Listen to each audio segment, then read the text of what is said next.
For now, this is going to be my last video within the ethical naturalism series. I might do some more later when naturalism comes into my discussions with other metaethical theories. But I guess this is going to be partly like my own opinion kind of thing, as to what I think about all this naturalism stuff.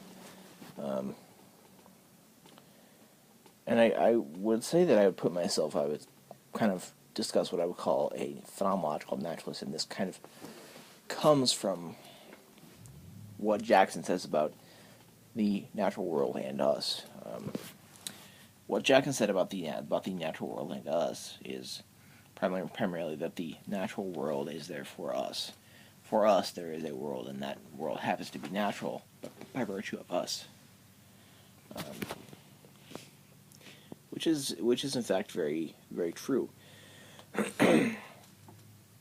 Now,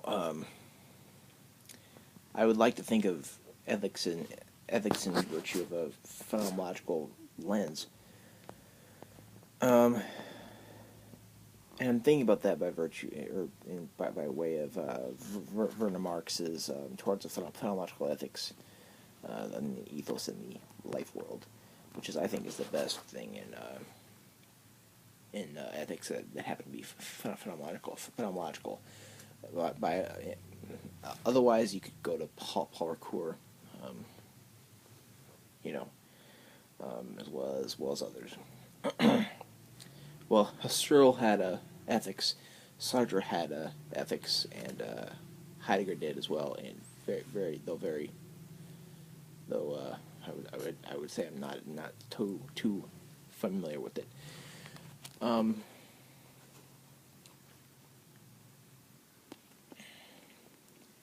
There is truth to what Frank Jackson says when he says that the natural world is natural for us. It is natural because it comes from us, and it is there for us. That's kind of a very loosely speaking thing of what Jackson says. I do not agree with most of what Jackson says about ethics, but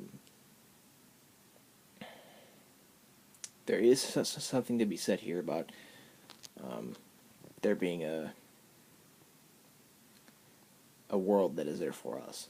Now, in phenomenology, in Husserl and Heidegger, you will hear about phenomenology. Now I'm going to think about Heidegger here instead of Husserl. Heidegger, talks about being. His essay, Being in Time, is pretty much a essay into hermeneutic phenomenology, or interpretation of the meaning of being. And what he talks about is, he kind of goes into the unities of being, such as being in the world, being with, or being there too, being as care, being toward death, being in the world. All these little unities of being, and he kind of interprets the meaning of that. But phenomenology is all about perception and phenomena. I have a big playlist of phenomenology, and basically all of that is discussion on Husserl and Heidegger's phenomenology, as well as others. But pretty much phenomenology has to do with the intentional consciousness, the dictum to the things themselves, and the various ways of perceiving other minds, as well as the reductions. Reductions puts us as merely studying the phenomena, what is given to us in perception, and the given itself, perception primarily, and not going out of perception, and not going into inquiries about whether what is here is mind dependent or dependent. Now, there could be a argument as to how ethics is natural, or how ethical statements is natural. I for one am more of a emotivist, saying that that I don't discuss that here. But phenomenology being put into ethics could be in itself a argument for naturalism, and that could be so due to the fact of how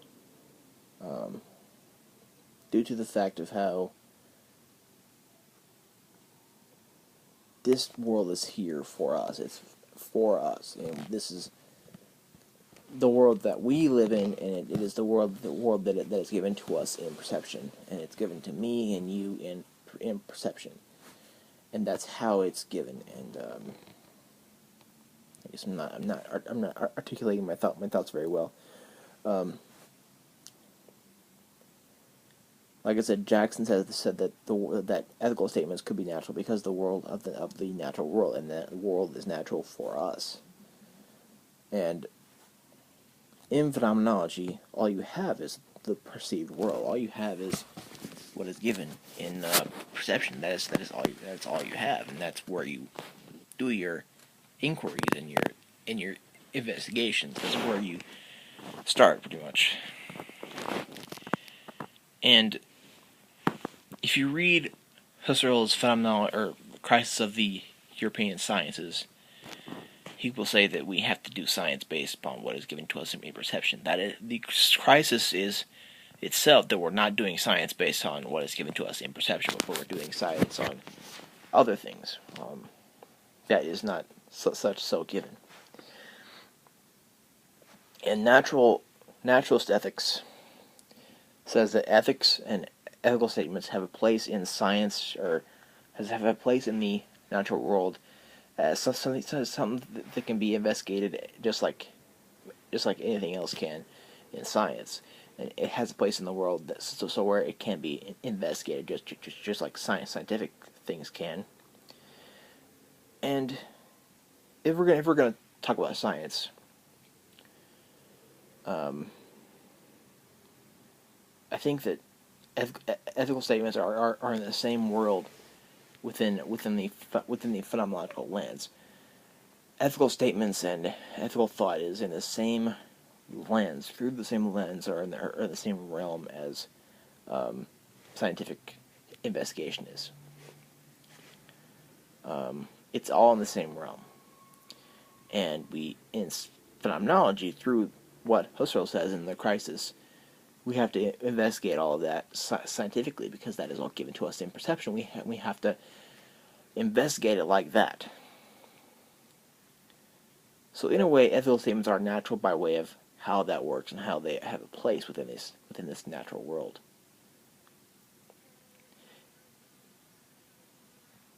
And through phenomenology, one could be a naturalist by saying, well,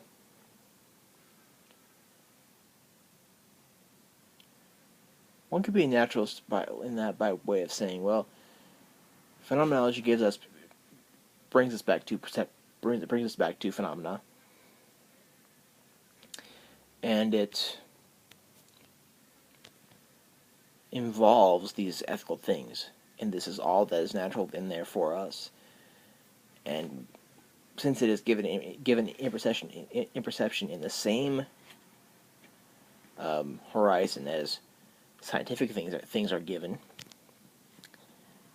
then they are natural just like anything else. It can and should be investigated just like scientific things, because they are the same, given the same way as scientific facts are. So in a way, phenomenology could yield a different kind of